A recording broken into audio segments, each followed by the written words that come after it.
Welcome back to the Reptiles With Podcast. We're taking a trip to Australia right now. That's where we are right now. This is Australia. Yes, you guys want to introduce yourselves? Ladies first. Oh, I'm Steve. I'm Steve from Australia, from South Australia, originally from England. Prestige Pythons in Australia. I'm a python breeder, and also from a podcast called the Aussie Wildlife Podcast. Aussie Wildlife Podcast. Wow, that Should sounds know the impressive. Impressive. Who are you? Well, I'm Peter Birch. I'm my channel's CrittaCam. I'm obviously from Australia because I got the weirdest accent ever. Right? sound the weirdest bloke in the room, obviously. yeah. I don't hear this very often, so I'm like, You're loving it, yeah. yeah, it's really freaking cool. We don't even notice it. I mean, obviously, if we walk around and we hear someone and you don't hear an accent, I usually go, "That's an Australian," because it's neutral to us. Everyone else with an accent, you're like, yeah, they're all. What do we they're sound all like not to Australians. We sound like this, talking. You'll sound like this. You sound like this. Yeah. But obviously, sometimes we speak a little bit quicker, so people will just go, "Oh, yes." I don't know what he said, but yeah, okay.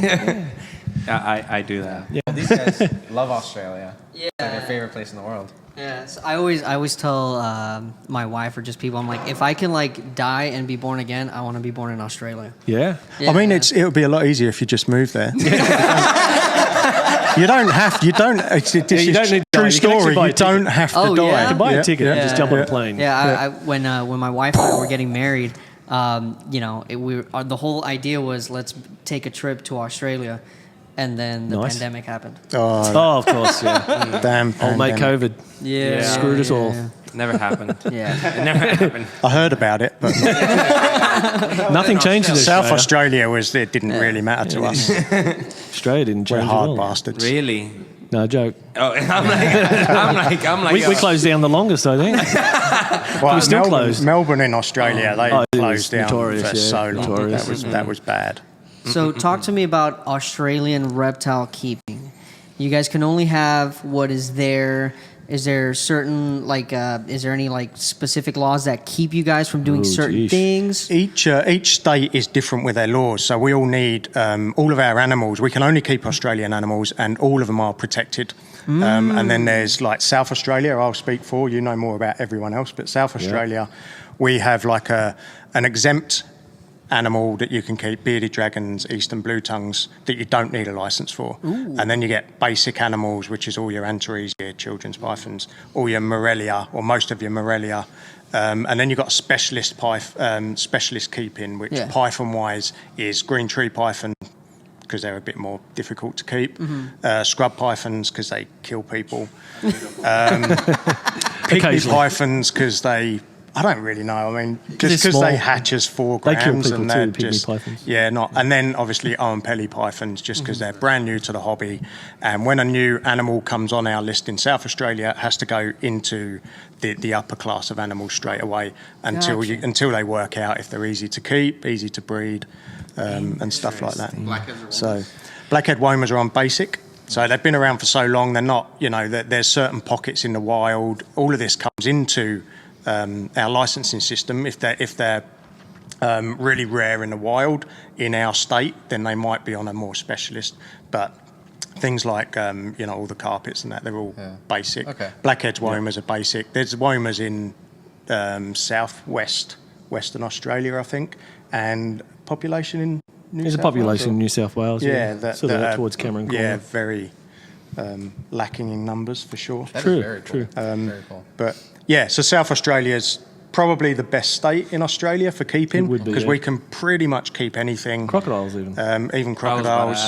Yeah. All the goannas. As long as you've got the correct licensing, we can pretty much keep anything. Pots? But you have to just work towards it. So you can't just go in and buy any vens. You have to work towards it. Yep. You have to get reference. Like to get your specialist license, for instance, you have to play with normal basic animals for at least a year, and then you need references, personal reference for you to be able to keep like a green tree python or something like that before they'll give you your specialist license. That is very cool. I like that. I don't mind it. It's good. Yeah, I come from England where we could keep anything at all without a license, including vens, and we didn't need a license. So coming to Australia, initially I rebelled because I could. He's rebellious. But yeah, I can be Conform. Don't like conform. rules. Yeah, just leave me alone. But yeah, when you kind of really look into it, and the good thing with Australia, so I'm coming off it a bit, but the good thing with Australia is we're brought into a world where it really is like crammed into you because of all the licensing system. You learn that animals are endangered in the wild, and and it's stupid to take shit out of the wild and stuff like that. So you kind of really change your attitude, and it's pretty quick that you realise that licensing system is shit hot. Yeah, I also wanted to ask, what's the wild caught situation like? 0. 0? So everything that's... Yeah. It's every animal, even in our licensing system, if something's exempt, you don't need a license to keep it. It's still protected in the wild. Yeah. Every Australian animal is protected in the wild. So if you take one from the wild, they need to... I mean, you don't have to kill someone for it, but at least kneecap them. Is it like a federal crime, or is that like something the state... If you're in State certain crime. parks, Okay. like if you're in Kakadu National Park and you took an animal, that's a federal national park, so you're screwed. If you're in a Bel Air National Park where I live, and you took an animal, that's local government. Very cool. So what even makes it even difficult again is like there's different rules for every state. So no states talk to each other. So what I could have in my state and we have a tiered licensing system, like he said. So you got a level 1, 2, 3, 4, and 5. 5 would be your hots. So which would be your inland taipans, coastal taipans, and rough scales. Not rough scale pythons, but rough scales. They're quite toxic. So they're the top 3. So they'd be right up the top there in New South Wales. No exempt species. Everything has to have a license. Everyone has to pay money to get a license. We have to keep record books. So when I breed something, I've got to keep where I've bred them, who I've sold them to, your license numbers. That all goes back into the system. They get a copy of it every year. If I don't upgrade my licensing system or give them the information, then they come checking why they don't have it. So they start sniffing around. So it can be kind of difficult and confusing. And like I said, up until 1997, my state didn't have a licensing system. So you couldn't keep any reptiles. And obviously 1997 isn't that long ago, maybe for you guys, but for me it wasn't that long ago. And I was keeping animals prior to that on a different licensing system.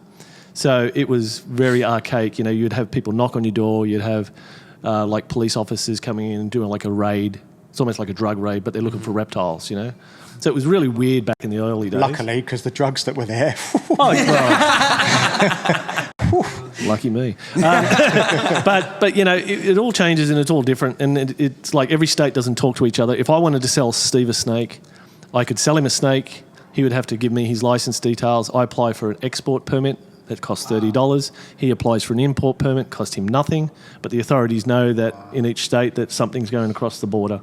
That's the same rules for like Eastern Indigos or kind of any ESA animal. Well, yeah, I kind of hear similar with Venomous. We do the exact same thing with the Venomous here. Other than that, I don't. And crocodilians. You're supposed to, when you have your Class 3 license, apply for an import permit. That's if you're but gonna nobody be does bringing it's not. It would be really so hard to police over here, surely. Yeah. Way too many It's people and so keepers. many people, and then every state has crazy. different laws just like that. Like some of them, you can only have exotics and not native. Some places it's only native, Natives, not no exotics. exotics. Yeah. It's insane. Every state is different, just the same, but the import and export, they don't really police it except for venomous and crocodilians.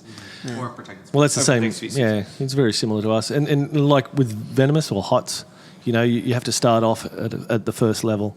And the first level, you'd be exposed to like red belly black snakes, Collette's black snakes, which are pretty easy handleable. That's at the first level? Yeah, that's the first level. That's where you start. That's crazy. I mean, to us it's crazy, but like in comparison to everything else they have. Our stuff just kills you. Like, our stuff doesn't maim or dismember you; it just kills you. And that's the difference is with the Australian mentality. And we talk about it all the time. Is you get bitten by a brown snake in Australia, you're going to die.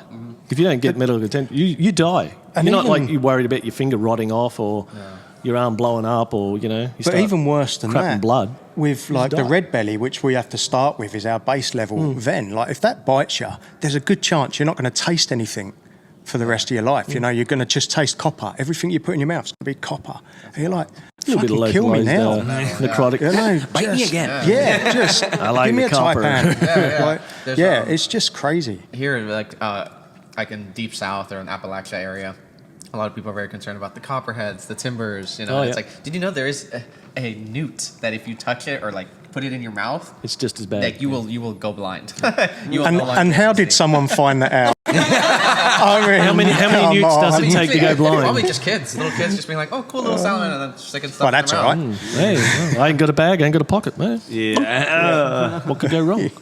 Pop it in there. Yeah, no. So, Oenpelli pythons. You want to give us an introduction to those? Here it Long, is. skinny It's in his things. bag. Wrong bag. I've sold those ones already. Paid for They're, the probably one of the rarest pythons in the world. Very, very different to any other python. I think they're more like, Amazon tree boa type of thing, like very arboreal, long, skinny, shoelace things. We're obviously everyone's still trying to work them out properly at the moment. I've been lucky enough to see them in the wild as well. They're great. They're great snakes. They're not my favourite Australian python by far, but they're just so long and sometimes really hard to handle. But they've got good long teeth, so they must feed on a lot of birds in the wild. Are they new to the hobby, new species? Yeah, well, the Oenpelli python was the Aboriginals' python. So we weren't allowed to keep them up until 10 years ago. So basically, in the area they come from, it's basically you got to have a permit to enter that area. So right on the fringes of the area is where most of them have been found. Wow.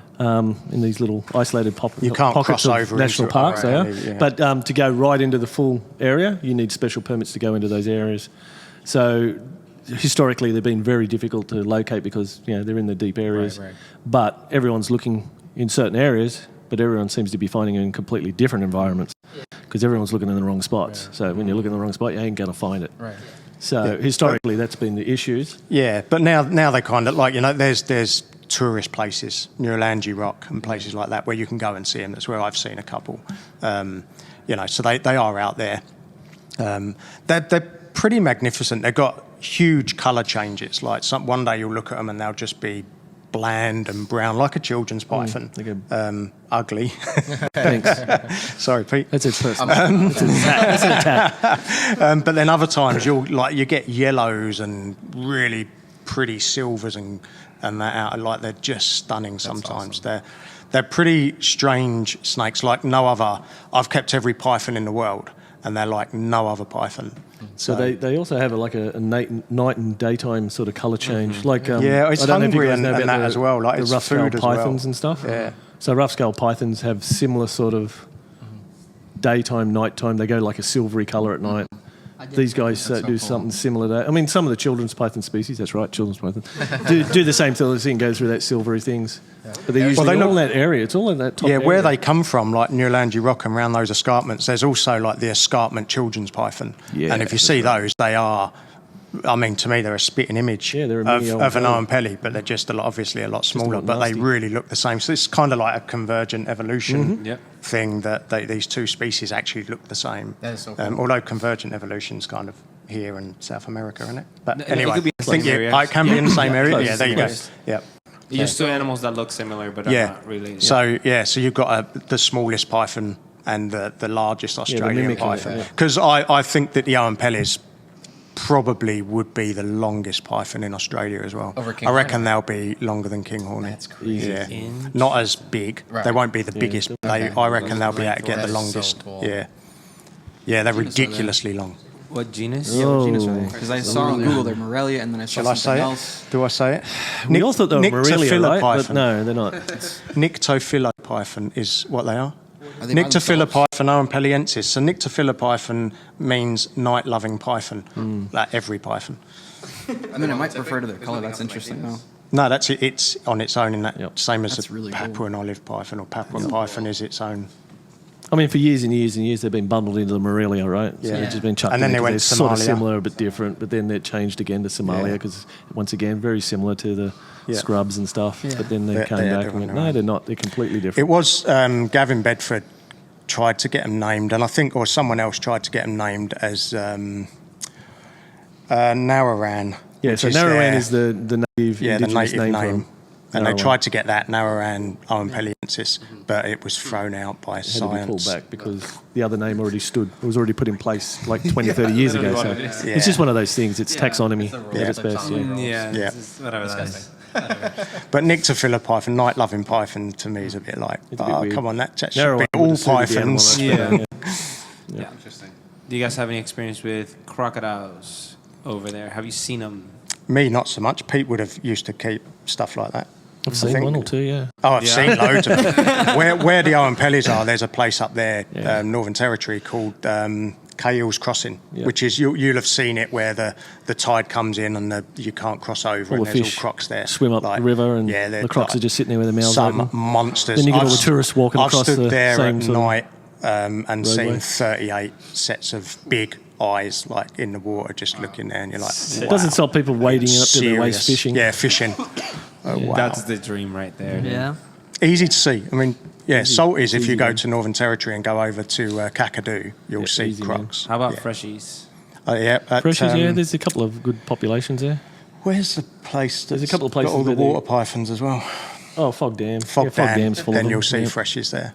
That is Easy as. so freaking cool. You can get crocodiles, you can get blue tongue skinks, you can get Oh, yeah. monitors, Yeah, all in Oh, yeah. one place. Oh, yeah. Yeah. One gigantic island. Chuck in some venomous snakes. Just Yeah. Yep. The venomous snakes for me in Australia, not top tier. Like I said, they'd just kill you. Don't worry about it. They'll just kill you. And that, and They'll just I'm kill you, man. going to go back to Australia and get chastised now, but they're ugly as well. Australia venomous. That's the Like, route I was they thinking. aren't. If you go to There's like, not. There are India- some pretty ones, but like most of Yeah. them are just bare. Yeah, multiple like shades red of bellies brown. are pretty. There's a few pretty Yeah. ones. Whenever you see like cobras and stuff in other places, but Yeah. the monitors there, Gaboon vipers and stuff like that, and you're like, look at Gorgeous. Australian Yeah, they're stuff. gorgeous. and- rattlesnakes. Yeah, hell yeah. Am I welcome back, Australia? Border Awkward. security. He's coming. He's loaded. Awkward. He's loaded. Yeah, no, I think you guys have some of the best animals. Period. Yeah. Shinglebacks. Shinglebacks. Yes. I've got way too many shinglebacks. But Yeah, You you should guys give want me a some? couple. Yeah, I mean, if you have way too many, that's an overpopulation. The environment can't handle it. that's right. Yeah. That's true. I've got 7 metre by 6 metre. What's that? 21 feet by 18. 18 feet enclosures with shinglebacks just Oh all my in there. God. Talk about a dream. Yeah. What is 27 of them, I think I've got, in a few enclosures like that. Yeah. What is the herping like down there? Like, is it a lot of cruising? Are you hiking a lot? Mostly skinks. It's mostly seasonal lizards? and it's area. Yeah. So It's some guys could fly in and spend 3 weeks and find nothing. Yeah. And then other guys could fly in and one of the most straight common on, Queensland pythons to see, like up in Cairns and that, is the scrub python. Like, and everyone's like, you'll go to Cairns, you'll you'll see see scrub them all over the pythons. It place. took me 4 trips to Cairns before I saw a scrub python. Wow. So it's really strange. Like, it's and Seen one that's on the something. first. And you know, I was out with some of the best herpers in Australia. Like, Wow. you know, and you all of a sudden you don't see them, which is strange. But yeah, the other it's- thing too is a wild scrubby doesn't act like a captive scrubby. Like notoriously back no, home, they're really nice. it blows your mind. Like Yeah. you could see this giant monster, you know, like 10, 12 foot laying on the road. You could go and scoop him up, not a problem. No, you can't. Try By and law, open the- Peter, you try and can't. open the cage, open the cage and let it come out, or It's put your fine, hand in it's there. fine. You're just going to get hammered. And these Yeah. things just Yeah. poop and Yeah, bite I've and got bite and nerve poop damage and- in my hand from captive Yeah. scrub pythons, but I've handled wild ones and never they're been bitten, pretty not harsh. even tried to bite. That's- It's strange. It's almost like Yeah, they 'cause just his teeth are they so just big. hate their life being in a cage. Yeah. Yeah. No way. Almost. That's Like big like you give them big cages, like a lot of room and everything, and they just don't seem to No. chill as much as a wild animal, which is Yeah. crazy. Yeah. What would That's that be? awesome. I mean, It could be a lot of things. it could be a lot. So for me, like, Could be So temperature. I've never even seen a scrub python in person. They are illegal here in Florida. You need if you didn't have a grandfather permit. I mean, nobody Yep. has them. Nobody has them. So I've never even seen one.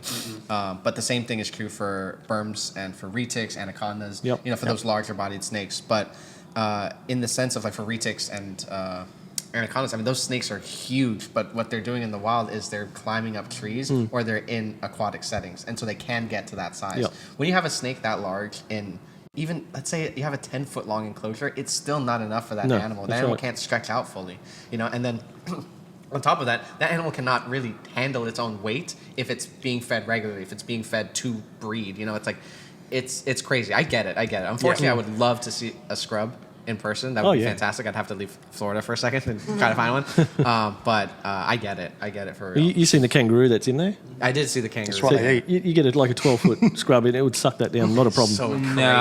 And you walk around, you walk around the corner and you see the thing sitting on the ground, and you're just like, holy crap, what did that eat? A small child? Yeah, there was a, I think there was a video with... eat some big stuff.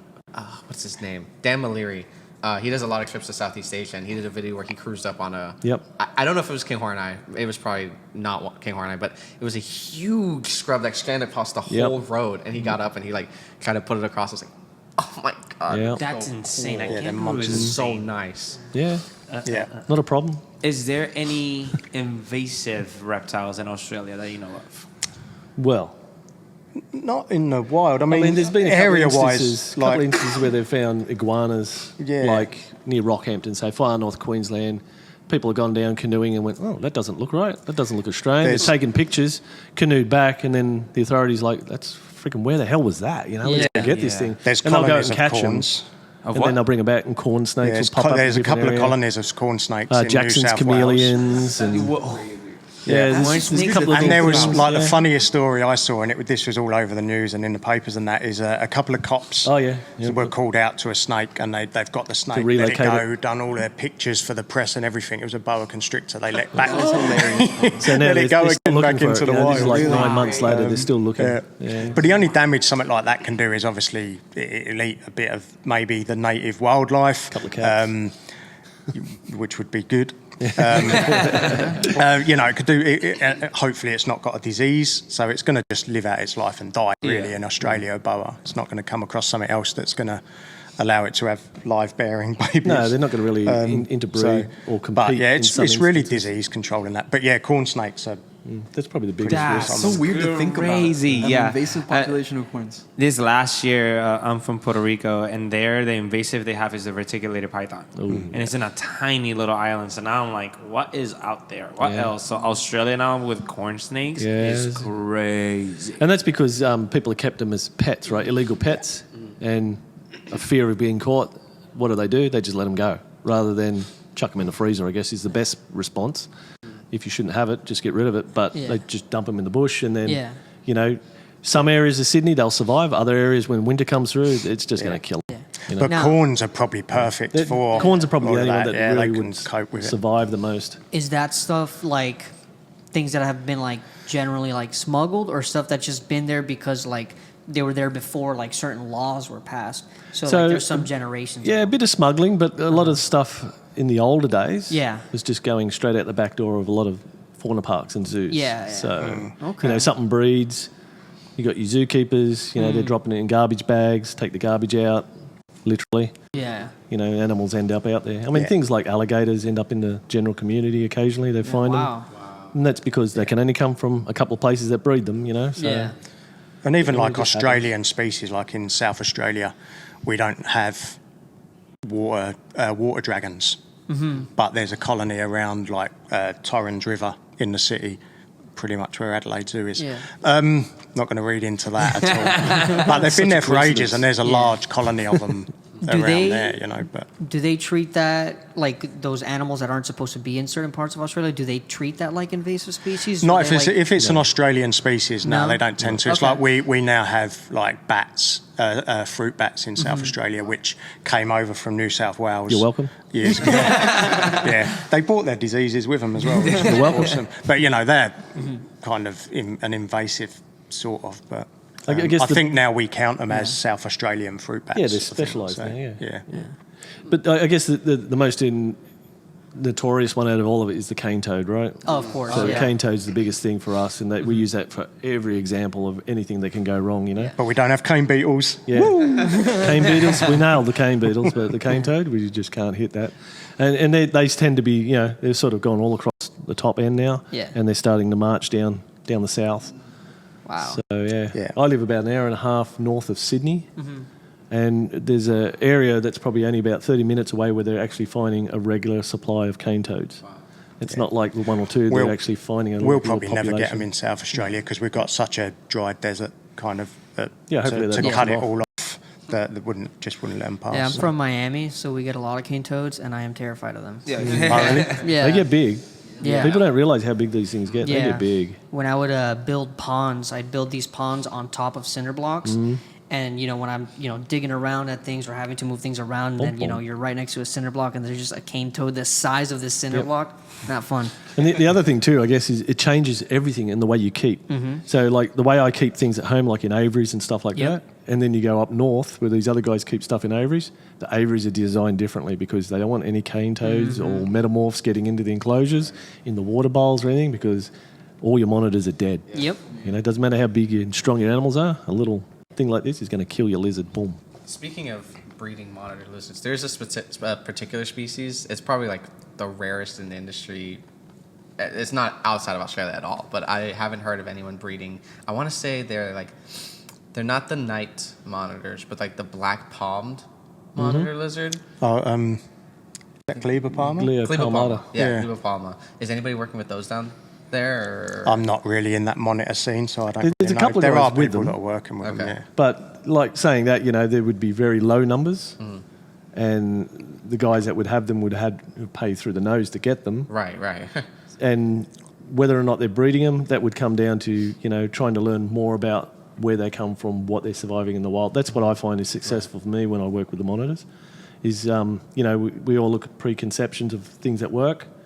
You try those, and then sometimes you go, why isn't this working? Right. You go to the area and you walk out there on a hot day and you go, that's why it's not working. Yeah. The rocks are 65 degrees Celsius, which is like 150 degrees Fahrenheit or something. And you go, holy crap. And then the lizard's sitting there and you're like, what the hell are you doing there? Yeah. But taking that, some guys go, they go home and turn their cage into this little baking oven. Yeah. And you're like, what are you doing, man? They can, It does want it there, but it's not going to stay there the whole time. Yeah. You're just going to Be there burn for it 20 into seconds nothing. and then it will be back in. Yeah, it's going to come out, get that heat, and then disappear, and then it's off foraging. And then it might come out the second time, charge up, and go for a forage, and then you won't see it again. Yeah, that is so cool to be able to Yep. I mean, we can keep natives here, but it's cool to be like, this is the animal that I have inside. Let me go outside and go see what they look like out there. It sounds easy, but not always easy because you've got to trek like a million miles and all the rest of it. Right. I mean, I had a couple of American friends come out, and they were like, we want to see this, you want to see that, and took them out, and they're like, this is crap. Like, where the hell are we? We're like, must be on the sun or something. Yeah. And they've got their temp guns out, and they're going, there's no way in the world It can it's be this hot. so unforgiving. Oh, yeah, sometimes up around the Kimberleys and that, you got to climb into the rock crevices, and it drops to about, like it is here, nice and cool, right? Don't know what it is in Fahrenheit, but it's like 20 to 22 degrees Celsius, whereas you go out in the sun, it's 45, 48 degrees. So you crawl in these ledges, and you're sitting in there, and I'm sitting in there going, this is the reason why no one sees Oenpellis or big snakes, because they're not out basking. They might come out in the morning and bask. They go into these rock crevices because everything they eat's going to do exactly what I did. Crawl in here to get out of the sun. Yeah. And you get in there and you find like divots in the rocks. So there's rock pools in there, so there's fresh water and there's a bit of vegetation growing. You're like, if I was a kangaroo, why would I be out there? or a bird, why would I be there? I'd be sitting in here. And the Oenpelli, why would he be out there? He's sitting in there. That's where the dinner's going to come to him. Yeah. So, you've got to change sometimes the way you think as a reptile keeper. Look at the bush, look at the things, look at the environments, and then go, And if you're going out herping, which I enjoy a lot now, like a lot more than when I was in England, because there wasn't much to do. It's only a certain amount of grass snakes you can look at. But, you go out herping and you get daytime, and if it goes above like 35 degrees, you kind of go, right, we'll go back and get some food or whatever and wait till night time, because at that point you're not going to see much unless you're in the land of a Spencer's monitor or Parenti or something, then you might see those, but really most of the time above 35 just go away. Florida's kind of similar like that too. Like if it gets too hot, you're just like, all right, we're done. Go inside. but the night herp, you just get out, you touch the road, and you're like, oh yeah, that's nice. 9 o'clock and it's nice and warm. Game on. Yeah. For me, it's funny because I can step foot off of a plane into Australia and I see one blue-tongued skink and I'm like, I did it, guys. I'm ready to go back. This is peak. This is exactly what I need. That's all he wants. We can make that magic happen. See, for me, it would be Parenti. no, not even Parentis are fire. Come but on, for dude. me, like the thorny devils, Oh, yeah. Yeah. I haven't managed to find incredible one to see. yet. Those Yeah, would be beautiful. and they're in South Australia. Like a 2.5 hour, maybe 3 hour journey. That's when they start. Yeah, that's so cool. Yeah. That is beautiful animals. What would you say is like, let's say we wanted to go on a herping trip. What would you say is the proper amount of time that, somebody should stay there to try to experience as much as they can? 6 months. But like, if they want to travel around it, would you say like you could, in a month you can, do the circuit, you can go around, you can see some nice stuff. No, you would do like in a month. Really, if you want to do it properly, in a month you'd do like Queensland or Northern Territory or something. Yeah, I think if you really want to take it in, if you try and do 2 or 3 different places in 3 or 4 weeks, you're probably doing yourself a disservice. Yeah. Like you should go to one place and like just smash it. just like, go all in. It's like Florida. Like Obliterate if you come to Florida and you're gonna do the Everglades and then you're gonna do the Panhandle and then like you're not, you might not Trouble find is- anything. Right. Yeah, and you'll rock up, say Northern Territory, you'll rock up and it's red hot for a week. Yeah. You've wasted a week 'cause you're not going to see Yeah. anything. Yeah. And then all of a sudden a storm front comes in and you're leaving. You'll be like, shit, Game because on. next week's going to be awesome because the storm's going to bring the insects out, going to bring the frogs out, going to bring the snakes out, and away you go. Like it's, I've never really gone this full moon thing. I've never really got that. Yeah, I don't class it. I very cool. don't. I think it's you're exposed more than Never things can really see you gone rather for than the being hidden. go out on a full moon, but I've never No. really got that. Yeah, I think the same thing here. Yeah, If it's full moon, like I can still see outside. Yeah, I don't even try because everything's visible. Yeah. Yeah. But I think you've got to do a bit of time there, like especially Queensland, because Queensland can be so hit or miss. It's got some of the best animals, like the best areas, the Daintree rainforest. I think it's the oldest rainforest in the world, and places it can be very hit and miss whether you see anything. So you've got to stay there for a while and really smash it out. Do you guys have a favorite herp that you've seen? Green tree pythons. Really, that's so cool. Yeah, it's a long bit of travelling up there, but when you get up there and see them, it's insane. Oenpellis as well, because I've been really lucky. I've got like good friends like Matt Somerville, who's one of the best herpers in the world. He's freaking amazing. He tried to look for Oenpelli pythons. So many trips, like weeks he's put into it, and I went there and found 2 in 2 days, which I always love telling him that story. Even though he knows the story, I still do mention it sometimes. He needs to be reminded constantly. Yeah, absolutely. The burn is real. So you've got to spend a long time in that area to make sure that you could be lucky. You can go there for one day and see everything. But Queensland especially, very hit and miss. Northern Territory, that place is alive. Yeah. Like that is alive. From like Litchfield, you fly into Darwin, go down to Litchfield, and then go over to Kakadu and that, and the place is alive. It's just immense. It's the best place on the planet, I think. Apart from Borneo, it's the best place on the planet. I guess same thing. Darwin was pretty cool for me. I got to see some death adders and stuff, so that's pretty Death cool. adders. You see death adders, and then you see some of the Stropholus, spiny-tailed skinks and stuff like that. Oh, spiny-tailed geckos, I should say. Ciliaris or William's eye and that. See them with they're pretty cool. Finding things amazing. like that was just really awesome. Yeah. Eric, do you have any turtle questions, bro? You like turtles? We have this loves debate turtles. because my thing is like we were talking about it the other day because I always say if I can keep like animals from a specific place, I say Australia, except I prefer the turtles here. Oh, yeah. They're much more colorful. But then Eric's like, no, They the all- Australian turtles are awesome. Yeah. They all have tons of Which one are your salmonella. favourites? I feel like it's a terrible favorite, but I love the Maclay. Oh, Maclay is Yeah. sick. I don't know why. And then probably never going to be able to keep or anything like that. But the Manning and Bellinger River turtles. Oh, they're yeah. Just yep. I don't know. They're just. I'm really out cool of a and- conversation about turtles. So Peace out. yeah, I'm I done. just like the Australian side necks are very, very like different from the rest of the Yeah. side necks. They just look a lot different. They're more So the prehistoric. expanser obviously is the largest. They actually pack quite a decent bite. Oh, yeah. Pete gets bitten by everything everywhere, so he's Doesn't matter the what it is, main I'll give you man one for everything. this. So I was up at Rockhampton poking around, seeing something in the water, pulled it out. Obviously, we have saltwater crocs around Rockhampton, so you shouldn't be doing that. So I was poking around and pulled this thing out, and it was like this big shell size, like the carapace. Wow. And then it's got the big floppy head hang off the side, right? So it's just flopping around like this. And like the head on it was like this, like it's just a powerhouse. And got a bite on it. Oh, man. For a turtle, that thing just kicked my ass. I had that big as a snapping turtle head. Oh, the snappers. Oh, geez, yeah. So there's an Australian snapper as well that is very similar. There's Australian snappers, and stuff like that, Yeah. Yeah, it's kind of like a pink belly that like went Super Saiyan or something. Yes. Or like it's like Hulk pink belly basically. It went crazy. It's really cool. But yeah, It's a bit embarrassing that they call it a turtles snapper. and stuff that we've got. They're absolutely amazing. I mean, obviously we share a fair bit with PNG and Indo, not just with turtles, but with everything else. But yeah, there's some really cool stuff. Yeah. I also like the fact that it's basically just side nicks, which I think is cool. Minus the fly river. But. Yeah. It almost got to one stage where just basically every river they went to, every river system, they would have a new redescribed species of turtle. That's what I like about like the whole short neck complex, because if you just follow that river, different subspecies. Every time it floods and drops, you have these isolated pockets, and they all seem to be different individual subspecies. Australia, you guys are sleeping on this. So I actually worked for a university, and my job was to go out every morning because I'd set traps in these dams for students across the world. They'd come and do research. Never seen a long neck, but they're doing 3 years research on them. Never seen them, never handled them, don't know anything about them. I'd go out and put traps and catch them, and then do all the morphometrics, weighing and measuring all the rest of it.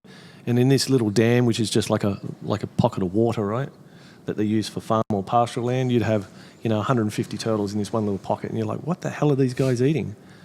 And then you start putting transmitters on these things, and then you start following them and seeing how far they travel. These things could travel, like 5 to 10 kilometres, and you're like, man.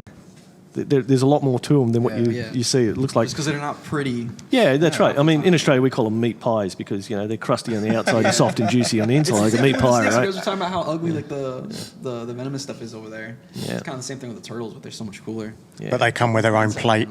That's crazy. and they live for so long. There's just so much about them that's amazing. Like most of our turtles can breathe through their butthole, which is amazing because they burrow down into they burrow down into the mud and butts up, heads down, and I go to sleep, and when it dries up and there's nothing left, I'll climb out of the crust and find somewhere else to live. It's like lizards drinking in their I was arse going to as say, well, I've tried to breathe through my butthole. It doesn't work.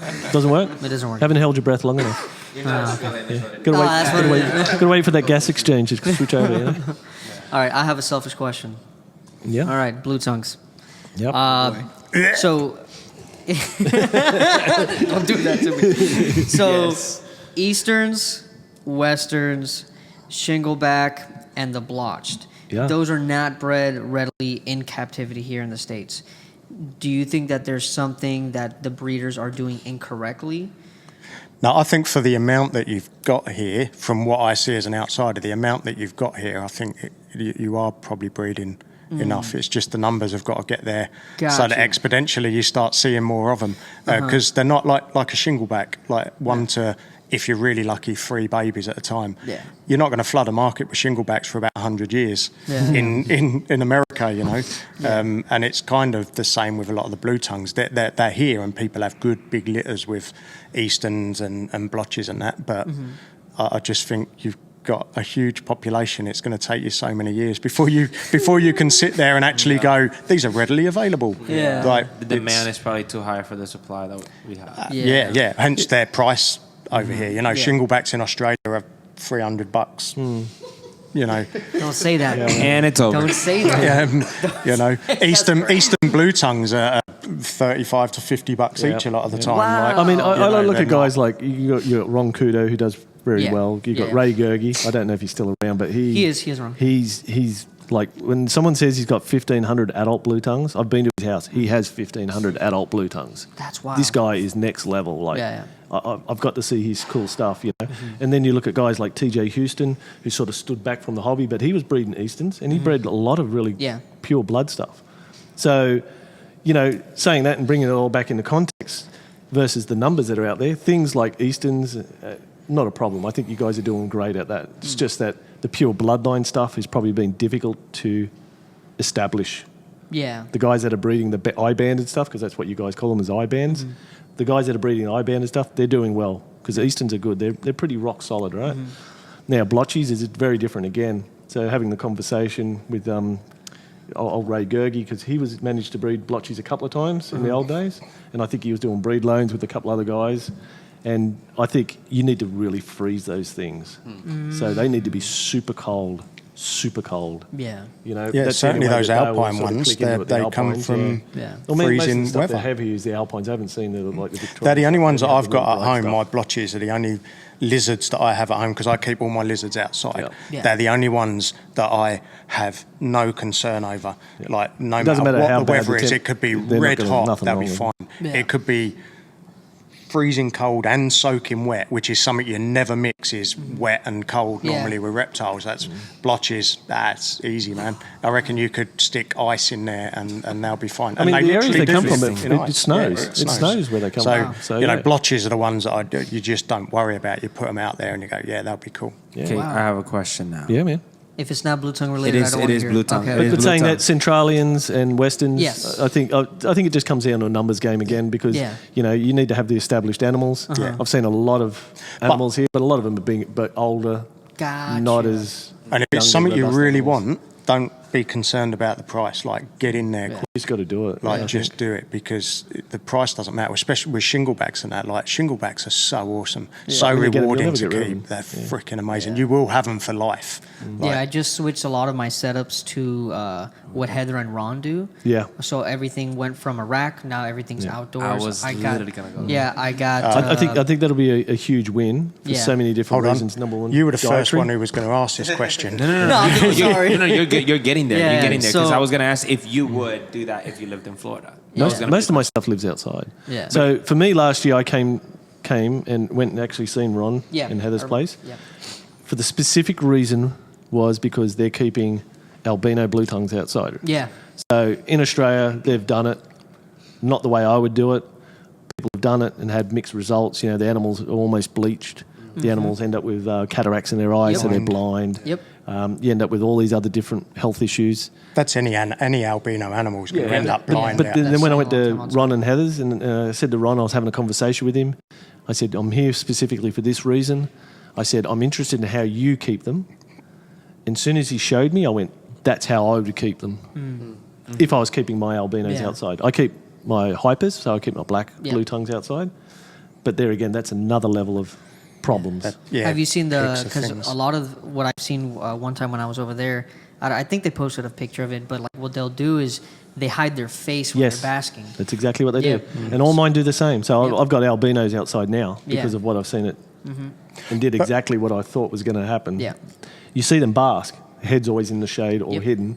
The rest of the body's out. Yep. Wow. And that's kind of like, that's the way around it. But equally, like, my brain does go, and don't get me wrong, like, I was there with you, like, it's awesome, their setups, but you kind of go, shit, if those lizards are actually hiding their heads away from something, like, something's not right, is it? Gotcha. And that brings me to just to the point of, the fuck do we keep albino stuff for? Because they're a That's defected how he animal and we feels. love Yeah, it. we That's love what it, it is. yeah, That's because what it it looks is. pretty That's how and I that. feel as well. But you're kind of like, It's a defect. but they are fucked. Yeah, I feel the same way, especially like I work at a zoo and I work with albino alligators, and The same thing. You'd yeah, see I all the hatch them eye all the problems time, rest and of I'm it. like so pretty, but like, But Why? is it worth? Yeah. Is it worth that? So Ron and that are doing the best job possible Yeah, they're doing the of best of keeping what them they've got, outside, which I think all lizards should be kept Yeah. outside if you can. And they've got over this problem of the albino thing and that, and it's bloody amazing. But yeah, it always brings me down to, what are we doing? You go to parks in Australia where they've got the albino and wallabies and things like that, and they're just, you can just see their eyes are just knackered, like they're just done. It looks pretty from a distance, but if you get close, you'll notice Yeah. like something's Yeah. off. Yeah. I feel. Yeah. Thank you. I feel Yeah. that. yeah. I feel that. I mean, let's be honest. It's a defect. And the defect isn't just the colour. There's obviously other issues behind Yes. it. And we always Stop say using that, the like, word defect when it's a morph, Pete. it's a colour defect. It's a colour defect. And we sort of all sort of zone in on it because it's pretty, it's nice, it's cool looking, so it's different. So now we Yeah. put a higher value on it, so now we value it more. Yep. Even though that Yeah. we know that it might be, have all these other problems, we try and overlook that and say, but it's still pretty, it's nice. And Yeah. it's still- And I've done all of those things, but sometimes you kinda come back. you can breed past that, but you got to go the long way. Yeah. And sometimes you just doesn't matter what you do, there's still Yeah. going to be the same product. It's like the Jaguar carpet python, which one of the most stunning carpet pythons Yes, you I can agree. get, like absolutely stunning. But then they do all those Yep. stupid movements. Well, apparently, so I heard there was a study done that says, because we always thought it was just a neurological thing, their brains, whatever brain they've got, are screwed and they can't. They did a study that apparently says that it's an inner ear problem. And everyone went, whoa, that's cool. So it's an inner ear problem. It's not a and I'm kind of sat there going, that's fucked. Yeah. Does that mean it knows that it's unbalanced? Yeah, Like, they say the what's same going thing. on? Yeah, they say the same thing now about the spider ball python. Yeah, that's right. They did. It was those two snakes that they did the study with, and you're kind of like, does that make it better or worse? No, I'm not sure. I feel like it stays the same in my opinion. It's like, doesn't change. Yeah. I'd say it's worse because I think if it's a neurological issue, then you might not even be conscious that it's happening. You might just be like, oh, this is how I live my life. But when we're dizzy, we're aware that we're dizzy. We're aware that something is not level right Stunning here. snake, And it's not so. like jaguars or jaguar carpets are not like, they're not constantly twisting around. It happens with stress or it happens with more interaction. Same thing with the spider ball pythons. And so there's a point where they're like, all right, everything's level. I'm good. And then the high stress level comes in and then you start to go dizzy. And it's like, I was really early days of breeding jags in England, early days, and I was one of those people that used to say, oh, mine don't do it, because I used to have vision racks, no stress, didn't bug them, mine don't do it. But then you kind of like start selling them off to people. And well, it is doing it. And I remember the first time that I actually got it was a female Irian Jaya jag. She was beautiful, and I bred her at about 5 years old. She never even used to tremor or anything. Like, she was so good. The day that she laid eggs was the day she couldn't correct herself. Wow. And had to be euthanized. It's like, that's bad. Yeah. But England banned jags and anything to do with jags and spider gene in their expos. You're not allowed to have them in their expos because it looks bad. I agree. Reflects poorly on the hobby. I agree with that. 100%. Yeah, and I think we need to put a lot more thought into how we're looking in the hobby, how us as keepers are all looking in the hobby. Absolutely. Well, it's not just right us now. as keepers, but it's how the general public looks at us. How they look at us. portray Yeah. ourselves. Yep. Because we already do Portray that with ourselves. dogs. Yeah, Like- I think that is very important, especially with like here in Florida. There's like tons of documentaries coming out about the tigers, the chimps. The next one is reptiles. Yeah. And now people are about to look at us. Well, I'm and busy, so don't call me. They're about to look at reptiles in this light, and we can't say that's not true because we've allowed it for so long. I've been saying it for a while now. Like, if you get I'll call them greenie, if you get a tree hugger, animal lover, whatever, we're animal lovers, but you know what I mean, come up to us and go, you wankers, you keep snakes. And I can go like, no, I don't. I keep snakes really well. And then all they can do is get their phone out, show me pictures of shit that they see on the internet. And I can only stand there and hold my hands up and go, shit, you're sorry. right. Yeah. That You know, 12-foot snake doesn't we need are to be in a not V35. doing ourselves any favours. We're not Sitting doing there like ourselves this. any favours. Yeah. Can't move. Yeah. Yeah. Like, I agree. You're with doing that. well, Chair. That snake's great. I'm moving to Australia. Let's for 6 go. months. My wife would love that. Yeah. Love it. Yeah. You're with me, dude. Yeah. Yeah. I'll go with you. Yeah. You could be my wife. Yeah. Okay. Shit. Oh, yeah. What a accept that bloody over there? lovely couple. Hey, Do they accept that over there? it's cool, man. We accept everything. All right, you guys got anything else for them? We're good? All right, thank you guys so much. This was the Reptiles with Podcast.